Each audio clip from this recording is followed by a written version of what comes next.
오늘의 말씀의 주제는 공감입니다. 그래서 오늘 본문 말씀처럼 즐거워하는 자들과 함께 즐거워하고 우는 자들과 함께 우는 것, 이것을 우리가 공감이라고 말합니다.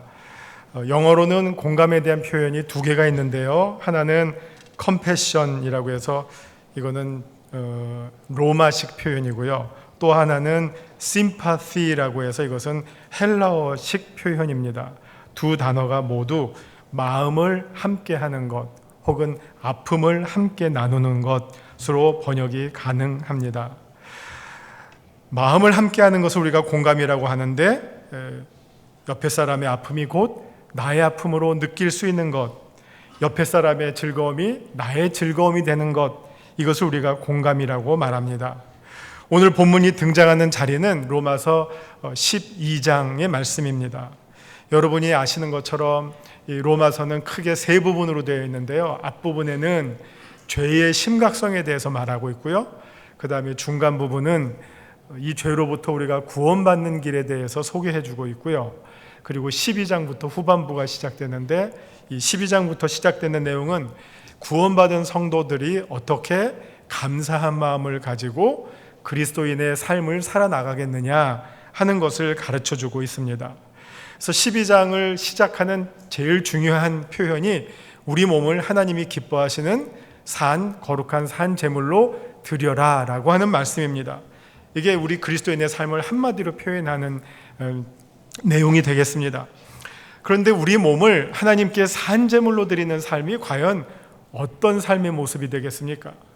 우리는 이미 구약시대와 같은 제사의 예배를 드리지 않기 때문에 우리 몸을 하나님께 제물로 드린다 하는 표현이 우리들에게 쉽게 이해가 되지 않죠.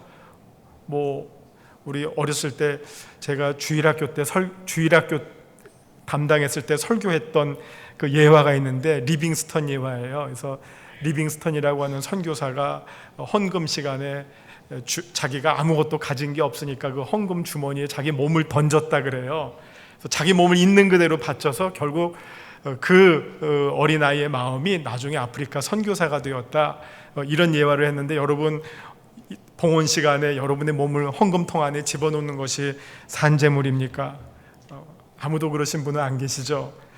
그러면 과연 우리가 하나님 앞에 내 몸을 하나님이 기뻐하시는 산제물로 드리는 삶이 어떤 모습이 될까에 대해서 우리가 궁금해하고 알기를 원합니다. 그래서 사도 바울은 그 다음에 12장 2절부터 우리가 구체적으로 하나님께 산제물로 드리는 그리스도인의 삶의 모습에 대해서 여러 가지로 소개해주고 있습니다. 세밀하게 말씀드리면 끝이 없는데요. 그 중에서 오늘 우리가 주목하기를 원하는 것이 바로 15절에 있는 말씀입니다. 그리스도인이 이 땅을 살아가면서 사랑을 실천해야 되는데, 사랑을 실천하는 삶이 어떤 모습으로 나타나는가? 그게 바로 즐거워하는 자들과 함께 즐거워하고 우는 자들과 함께 울어주는 것, 슬퍼하는 자들과 함께 슬퍼해 줄 수 있는 마음, 바로 이 공감이 그리스도인들이 실천해야 할 사랑의 가장 대표적인 모습으로 소개가 된다는 것입니다.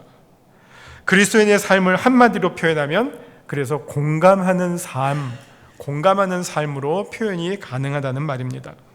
우리가 신앙생활하면서 가장 많이 듣는 단어가 무슨 단어가 되겠습니까? 뭘까요? 사랑 이따가 할 거고요. 믿음이라는 단어를 우리가 아주 많이 사용합니다. 우리가 누구를 가리키면서 아무개 집사님은 참 믿음이 좋아, 나도 저런 믿음 한번 담고 싶다, 이런 얘기도 하고요. 우리가 기도할 때도 하나님 저에게 더 큰 믿음을 주시옵소서.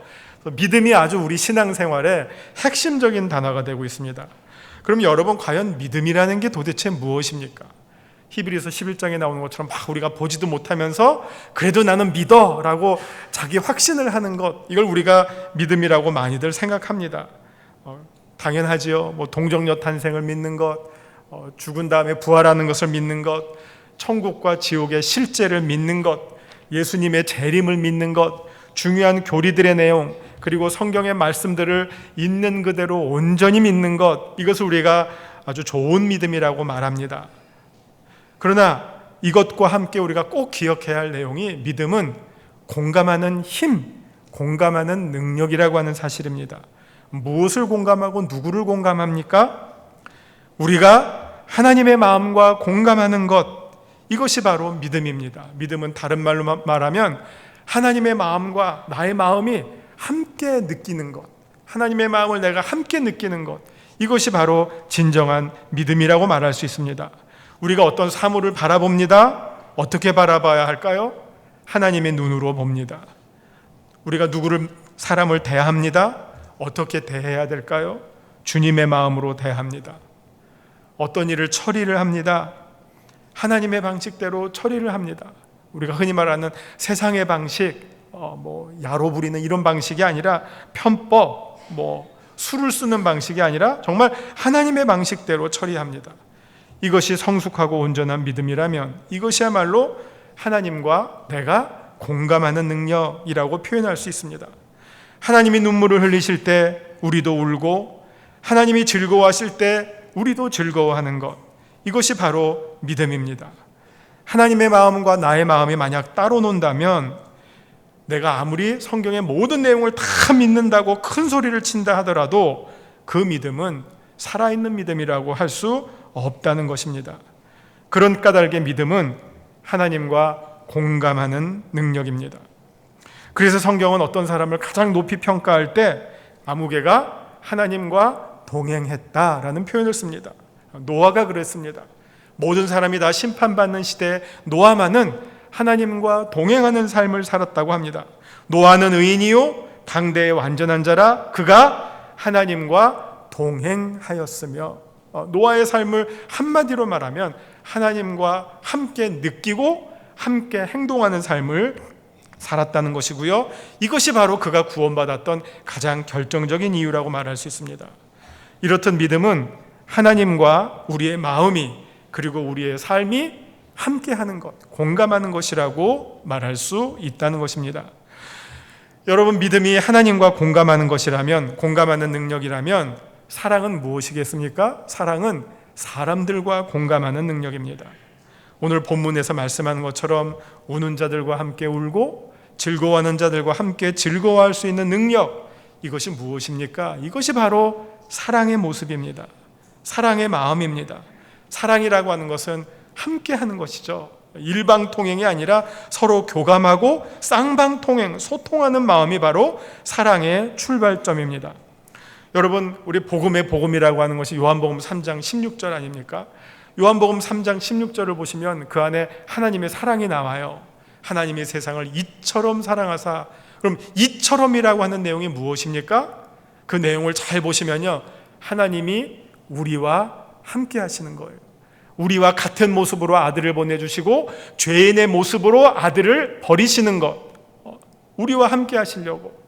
그게 바로 하나님께서 보여주신 성육신 안에 담겨져 있는 사랑의 가장 결정적인 모습, 하나님이 우리와 공감하셨다고 하는 사실을 우리가 볼 수 있습니다. 사랑은 이렇게 내가 그 대상과 함께하고 함께 느끼고 함께 행동하는 것입니다. 만약 우리가 아무리 사랑한다고 하면서 상대방과 공감하는 마음이 없다면 그것은 무엇입니까? 스토킹이라고 하죠. 스토킹. 왜곡된 사랑. 나는 무지하게 사랑해요. 그러나 상대방은 전혀 사랑하지 않아요. 나의 사랑 속에는 상대방에 대한 배려도 없고요, 존중도 없어요. 오직 나의 마음만 가지고 사랑하죠. 이게 옛날에는 좋게 말하면 짝사랑이었지만 요즘은 스토킹이라고 말합니다. 이 사랑은 무엇입니까? 폭력입니다.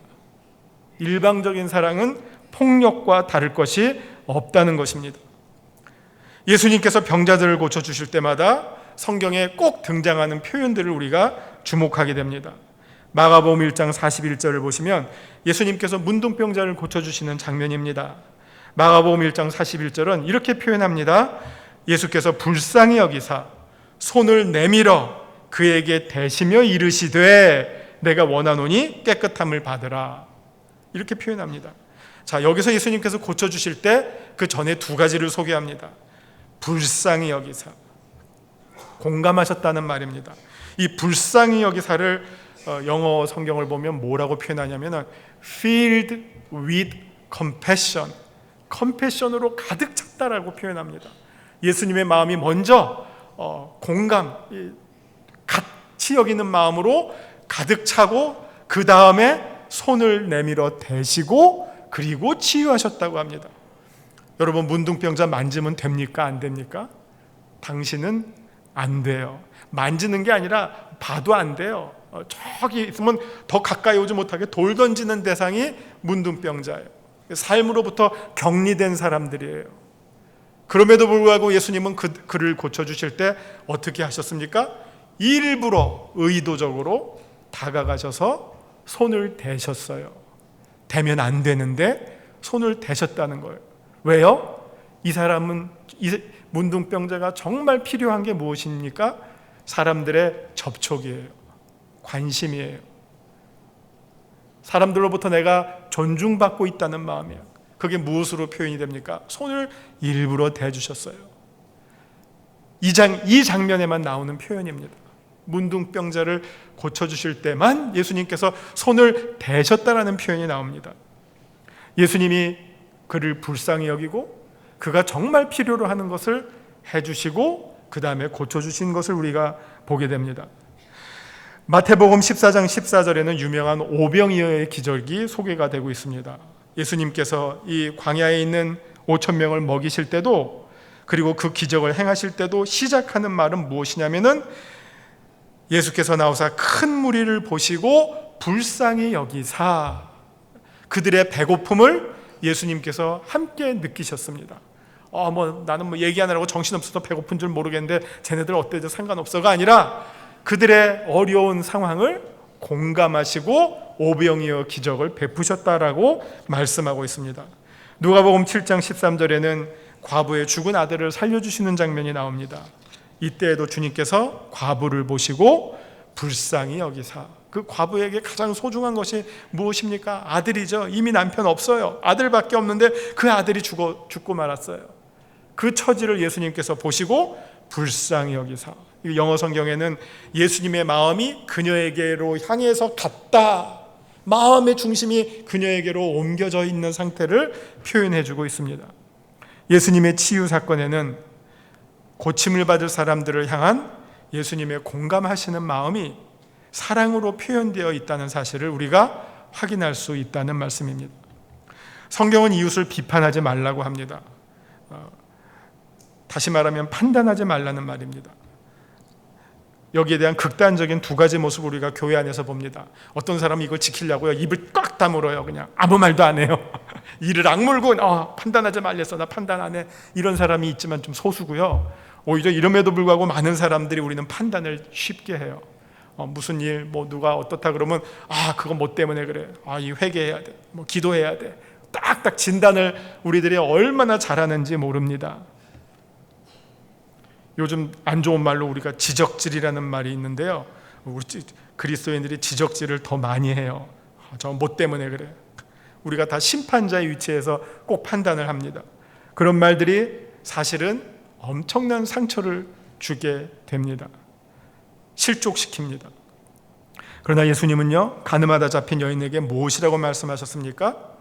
나도 너를 정죄하지 아니하노라. 오히려 정죄하실 수 있는 예수님께서 하신 말씀이 나도 너를 정죄하지 아니하노라. 정죄되신 예수님이 하신 일은 그녀와 공감하시는 일이었습니다.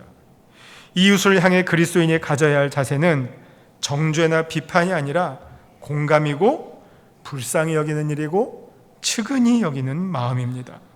이런 마음이 생겨날 때 우리는 비로소 이웃을 사랑할 수 있게 됩니다. 여러분, 길 잃어버린 한 마리 양의 비유를 아시죠? 바리새인들은 이 장면에서 안식일법을 생각했어요. 오늘 안식일인데 하면 안 되는데 법을 생각했어요. 법이요, 법이요. 근데 예수님은 뭡니까? 법을 생각하시지 않고 길 잃어버린 그 정말 가엾은 한 마리의 양의 심정을 예수님은 품으셨어요.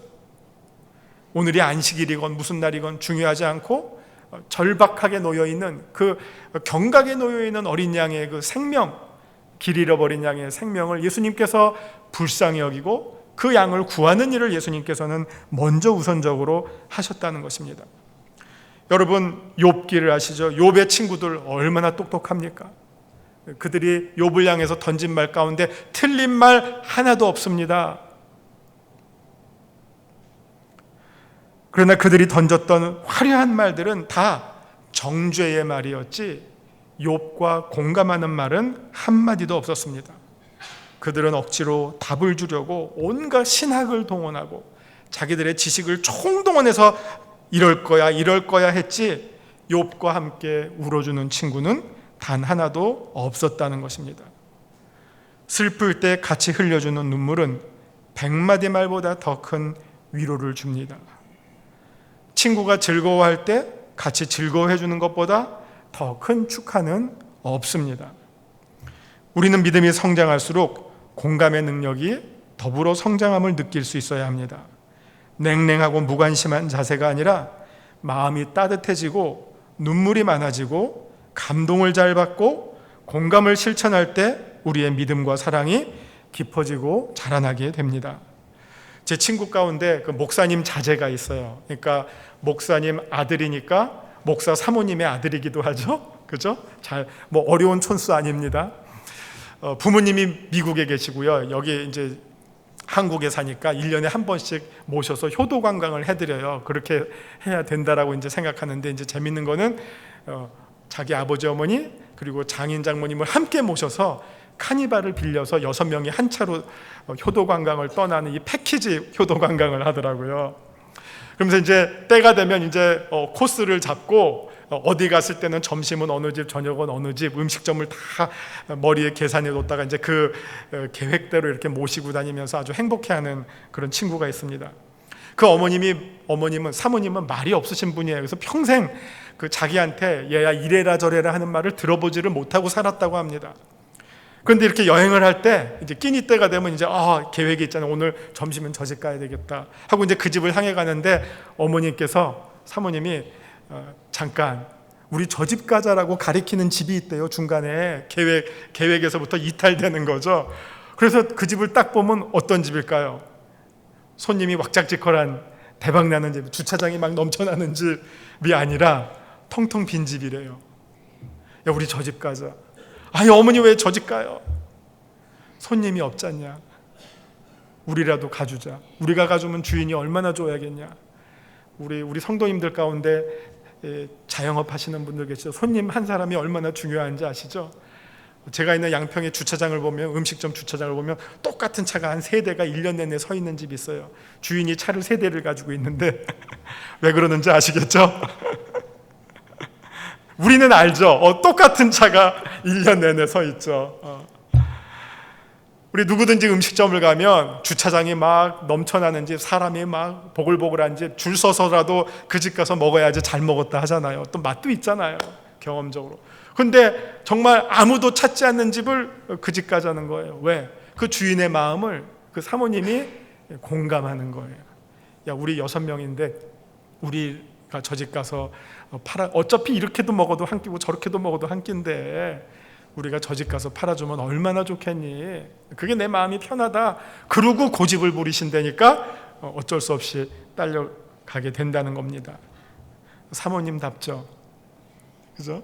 사모님이 야 불러고 어느 집이 좋대. 야 가서 음식 막 배불리도 치고 막 품평하시고 뭐가 어떻고 하는 것보다는 그래도 야 사람 없는 집 우리가 가져서 그 주인을 기쁘게 해주자.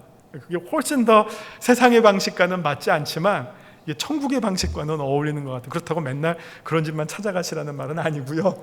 적어도 우리가 살아가면서 한번 그런 마음도 우리가 품고 살아가는 이런 어떤 그리스도인의 이 여유는 우리가 담고 살아야 되겠다는 생각을 하게 됩니다.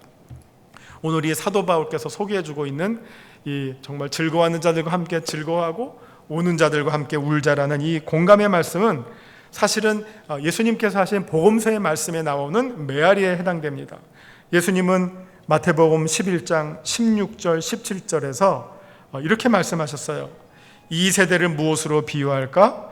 비유하건대 아이들이 장터에 앉아 제 동물을 불러 이르되 우리가 너희를 향하여 피리를 불어도 너희가 춤추지 않고 우리가 슬피 울어도 너희가 가슴을 치지 아니하였다 함과 같도다.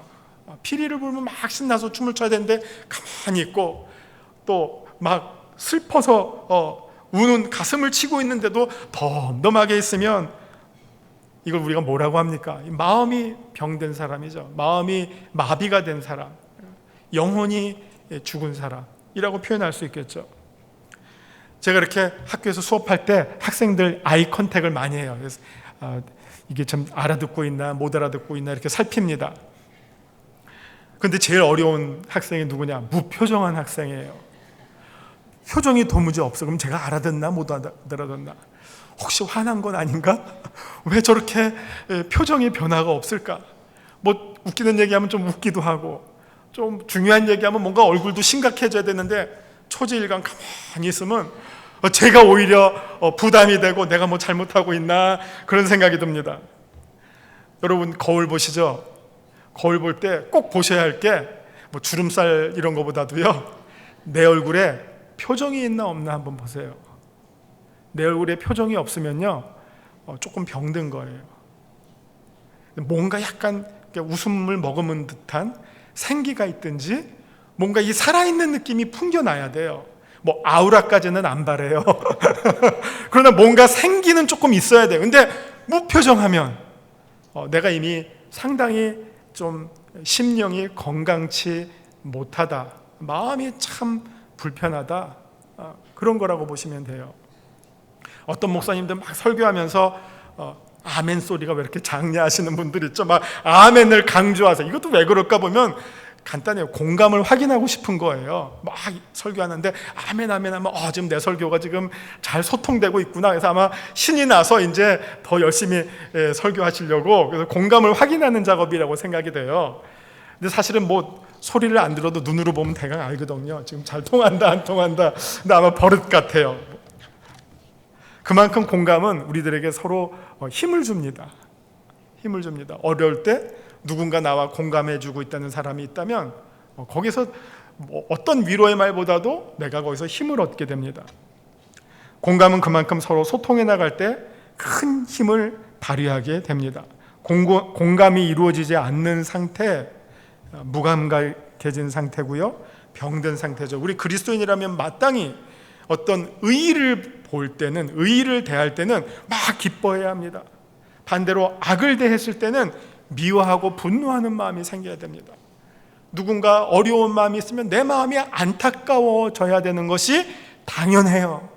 근데 그런 마음이 내 안에 일어나지 않는다면 나는 마음이 어딘가 병들어 있고 마비가 되어 있고 내 신앙이 건강하게 작동이 되지 않고 있다라고 하는 자가진단으로 생각하셔도 되겠습니다. 여러분은 성령 하면, 성령님 하면 이제 무슨 생각이 드세요? 불, 방언, 기적 이런 거 생각나시죠? 성령님의 가장 중요한 사역은요, 우리에게 감동을 주시는 거예요. 감동을 주셔서 우리로 하여금 하나님이 이끄시는 대로 우리를 움직이게 해요. 오늘 제가 공감이라고 말씀드렸죠. 이거를 성령님으로 표현하면 성령님은 우리로 하여금 공감케 하셔서 그 다음 공명케 해주시는 분이에요. 공감이라는 말이 나왔고 공명이라는 말이 나와서, 공명은 함께 울리게 하는 거예요. 성령님이 우리를 만져주시면 그 만져주심에 따라서 우리가 성령님과 함께 작동이 돼서 우리의 마음이 움직여서 하나님의 뜻대로 우리가 움직이게 돼요. 성령의 감동하심이 오면 우리가 하나님이 기뻐하시는 일들을 향해서 내가 움직이게 돼요. 고린도전서 12장 3절은 뭐라고 말하고 있냐면, 성령으로 아니하고는 누구든지 예수를 주시라라고 할 자가 없다 그랬어요.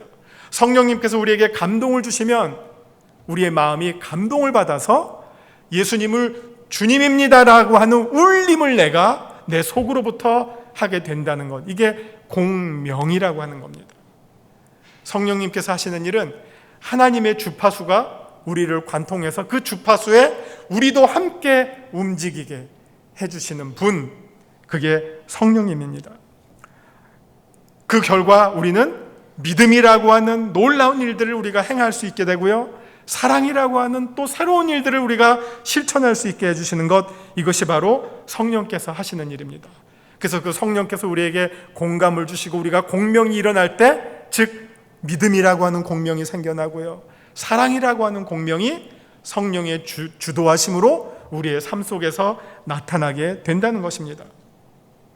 우리가 진정으로 성령의 다스림을 받는 삶을 살게 된다면 믿음과 사랑, 하나님과 공감하는 일, 이웃과 공감하는 일이 수월하게 쉽게 일어나고 민감하게 일어나는 것을 우리가 확인하게 됩니다. 공감에 대한 또 하나 제가 들은 아주 감동적인 예화를 소개해 드릴게요. 외국의 교회에서, 외국의 한인교회에서 일어난 일입니다. 대개 이제 한국 사람이 가는 곳에 교회가 있어요. 이건 참 놀라운 일이에요. 우리가 감사할 일이에요.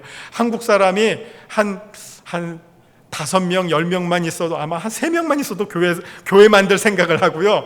몇 명만 모이면 일단 그곳에 교회가 시작이 돼요. 목사님이 있건 없건 일단 교회가 시작되고요. 목사님이 있건 아니면 신학생이 있건 비슷한 사람만 있으면 일단 한인교회가 시작이 돼요. 그래서 땅끝까지 이르러서 한인교회가 지금 없는 데가 없을 거라고 생각됩니다. 이게 좋은 점인데요. 나쁜 점도 있어요. 여기 목사님이 2명이면 한인교회가 2개가 되고요. 신학생이 10명이면 한인교회가 10명이 되는 안 좋은 경우도 있어요. 그래서 대개 이제 어느 지역 가면 먼저 시작한 한인교회가 있고 그 다음에 또 새로 목사님이 와가지고 또 나중에 시작한 한인교회가 이렇게 2개가 있게 돼요. 2개가 사이가 좋을까요? 안 좋을까요? 잘 안 좋아요. 어쨌든 이 라이벌 의식을 갖게 되는 거죠. 그러니까 뭐 한쪽 교회가 잘 되면 괜히 배 아프기도 하고 하여튼 이게 주님이 원하는 마음은 아니겠지만 하여튼 그렇게 마음이 흘러가는 게 이게 어쩔 수 없는 것 같아요. 선교사님들 하는 얘기가 외국에 가서 외국인 한 명 선교하는 것보다 선교사님들끼리 사이좋게 지내는 게 더 어렵다 그래요. 자, 이게 부끄러운 얘기지만 이게 어쩔 수 없는 현실이기도 합니다. 그래서 그 어느 지역에 한인교회가 2개가 딱 있는 거예요. 소도시에. 선의의 라이벌이죠. 근데 한 교회가 조금 우리 치고 나가자 그래가지고선 무리하게 교회 건축을 시작했어요. 근데 잘 됐으면 좋겠는데 하다가 부도가 나게 된 거예요. 너무 힘에 부쳐서 하다 보니까. 그러니까 이제 한쪽 교회가 부도 난다. 그러니까 옆에 교회가 어떻게 했을까요? 그거 쌤통이다. 이제 니네 교회 망하면 다 어쩔 수 없이 그냥 백기 들고 우리 교회로 오겠지라고 그럴 것 같잖아요. 근데 이 교회에서 무슨 일을 했느냐? 특별헌금을 했어요. 옆 교회 부도 난댄다. 우리 교회가 특별헌금해서 그 교회 부도를 막아주자. 실제로 헌금해서 그 교회 부도를 막아줬어요.